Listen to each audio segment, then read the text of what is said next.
we have some more information coming on this story. Now, accused boyfriend Sahil Gehlot married another girl on the same day after killing his girlfriend Nikki Yadav.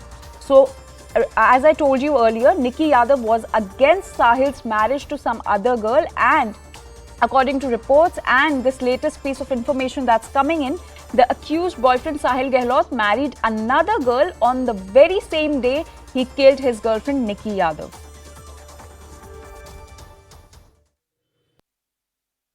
Delhi के द्वारका इलाके में श्रद्धा हत्याकांड जैसी एक सनसनीखेज वारदात सामने आई है। इस वक्त हम द्वारका के बाबा हरिदास नगर इलाके के मित्राओं में है, जहां पर ये खाओ पियो जो ढाबा आपको दिखाई दे रहा है, इसका मालिक इस वक्त दिल्ली पुलिस की क्राइम ब्रांच के पास हिरासत में है। पुलिस उससे पूछताछ कर रही है। दरअसल जो आरोपी होटल ढाबे का मालिक है उसका नाम साहिल गहलोत है और उस पर आरोप है कि उसने अपनी गर्लफ्रेंड की दर्दनाक हत्या की थी और हत्या करने के बाद उसके शव को इसी ढाबे के अंदर रखे एक फ्रिज में दबा दिया था। दरअसल 10 फरवरी को साहिल की शादी थी और उससे पहले ही ये माना जा रहा है कि उसका परिवार ये चाहता था कि साहिल की जल्दी शादी हो जाए, लेकिन साहिल अपनी एक मित्र जो बिंदापुर में किराए के एक घर में रह रही थी उसके साथ उसके रिलेशनशिप थे काफ़ी समय से, तकरीबन 2018 से दोनों की दोस्ती थी और वो दोनों एक दूसरे से शादी करना चाहते थे, लेकिन हालात ऐसे बने कि परिवार इस पूरे मामले पर राजी नहीं था और इसी वजह से ये कहा जा रहा है कि आरोपी साहिल ने जैसे तैसे लड़की से अपनी दूरियां बनानी शुरू की। लेकिन तकरीबन 5 दिन पहले 9 और 10 की रात को या दिन के वक्त उन दोनों के बीच में अचानक झगड़ा हुआ। जिस वक्त झगड़ा हुआ था वो इलाका था दिल्ली का कश्मीरी गेट और उसी जगह पर उसने जो मृतक लड़की थी उसका गला दबा दिया और उसकी हत्या करके उसके शव को अपनी कार में इस जगह पर लेके आया, क्योंकि ये पूरा जो ढाबा और उसके पीछे की जो लोकेशन है ये साहिल गहलोत की ही है और इसी वजह से उसको छुपाने की जो शव था उसको डंप करने की जगह मिली थी और इसी वजह से वो इस जगह पर आया। और आपको जो बाईं तरफ में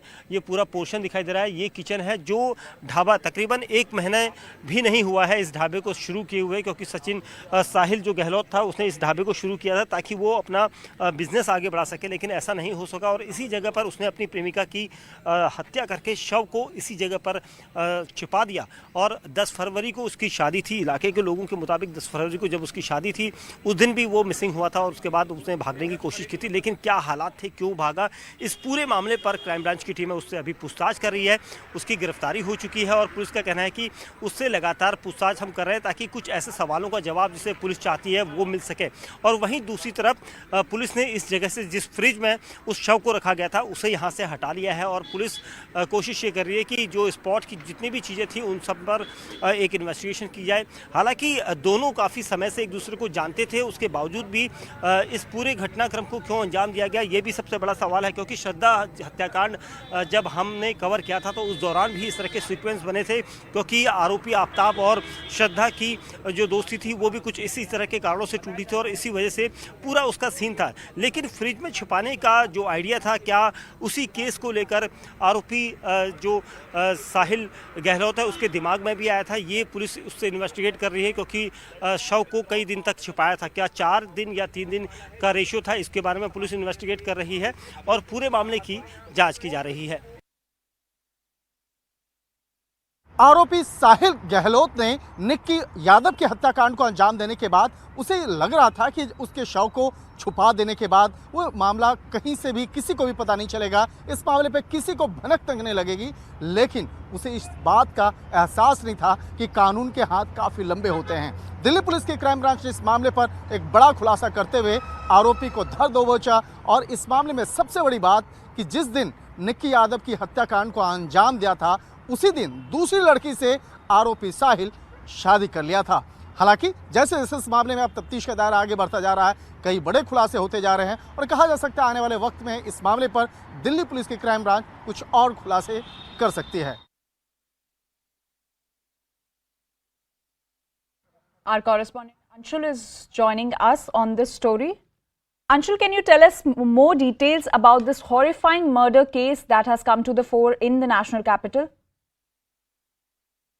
I think Anshul is not connected with us. So this horrifying murder case is being reported from the national capital, which is very similar to the Shraddha murder case in which The body of a 25-year-old woman, Nikki Yadav, was found inside a freezer at a dhaba in southwest Delhi's Najafgarh area on Tuesday. Now, the police has said that the woman was killed 2 to 3 days ago, and the dhaba owner, who is also the accused, Sahil Gehlot, has now been arrested. Our correspondent Anshul is joining us. Anshul, can you give us more details on this horrifying murder case that has come to the fore? So yes, another shocking incident has come up in the national capital where 24-year-old Sahil Gehlot decided to kill his live-in partner just on the very day of his engagement. So this incident came to light on the 10th of February is what we are being told, and a secret input was in fact received by the Delhi police, and reacting on that input, a team of Delhi police was formed who reached the native village of Sahil Gehlot, that is in Mithron. This village is in the outskirts of the national capital. Reaching there, the police got in contact with Sahil, arrested him. Initially, Sahil tried to mislead the police in this entire matter, but after sustained interrogation, Sahil actually agreed that he had strangled his living girlfriend for almost 3 years, Nikita Yadav, to death on the very day of his engagement. So this incident happened near Kashmiri Gate ISBT in the national capital, where Nikita Yadav came to know on that very day that her live-in boyfriend was getting married on the 10th of February, and an argument broke out in their car itself.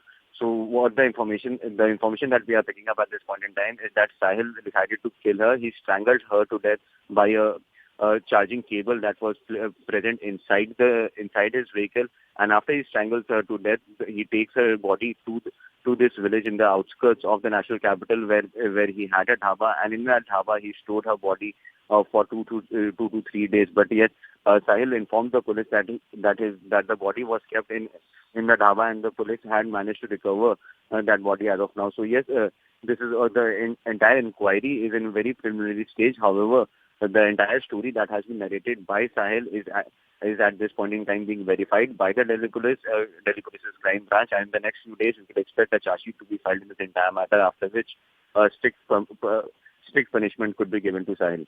All right, Anshul, thank you for giving us all those details. Slipping into a very short break, but we'll be right back. Stay tuned.